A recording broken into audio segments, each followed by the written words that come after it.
Oh hey, my name is Jake from today's iPhone.com and here's your TIP Daily for August 13th, 2012. Okay, so let's kick things off with a couple leaked iPhone 5 parts. So we're going to start with a leaked iPhone 5 connector, and it's 8 pins and it's MagSafe, and it doesn't matter which way you turn it in. So you can put it in this way, you can put it in upside down, and it'll work just the same. Basically exactly like the MacBook chargers for an iPhone. And we also have a reported leaked motherboard for the iPhone 5. Now again, this is basically the central hub of what makes the iPhone tick. It's where all the components connect, like the nano SIM card and the camera components and the volume buttons and all that stuff. So at this point, I mean, it's like somebody's giving us a recipe for the next iPhone, and we basically have all the ingredients now. That is, if this is legit, and there's a very good chance it's not. So I'd recommend adding a pinch of salt to that recipe just to be safe. See what I did there? Because you take things with a grain of salt if you're not sure if they're true or not. Recipe jokes.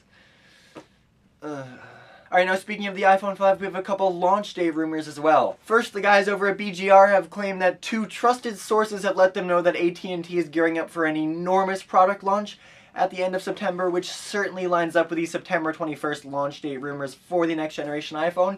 And they are backed up by an iMore rumor claiming that the iPhone 5 will go on pre-sale in the United States on September 12th, which is supposed to be the announcement date, and then it'll launch 9 days later. And overseas countries will get the iPhone a couple weeks later, somewhere around October 5th. Alright, and to finish up with something other than the iPhone 5, there are a ton of games in the App Store, and most of them are pretty great.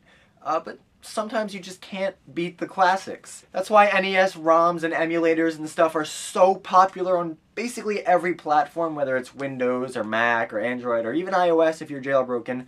People love to play old Nintendo games. Now, emulators allow you to play and run these games on our favorite modern gadgets, but unfortunately these emulators go against the App Store rules, so they aren't allowed. Now, in the past, people have had to jailbreak to get Nintendo games to run on their iPhones, until now.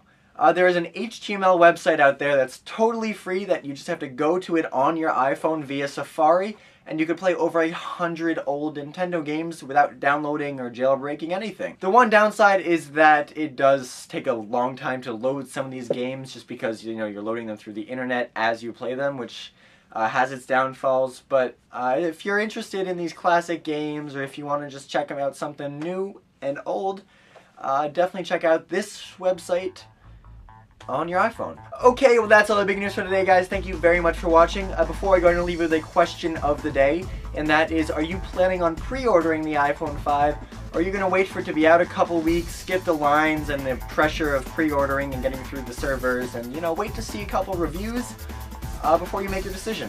So let me know in the comment section down below, or on Twitter at TIP_Jake. As always, the links to everything I talked about in this video are in the description down below, so please go check those out. And don't forget, for more news, views, and reviews, head over to today'siphone.com.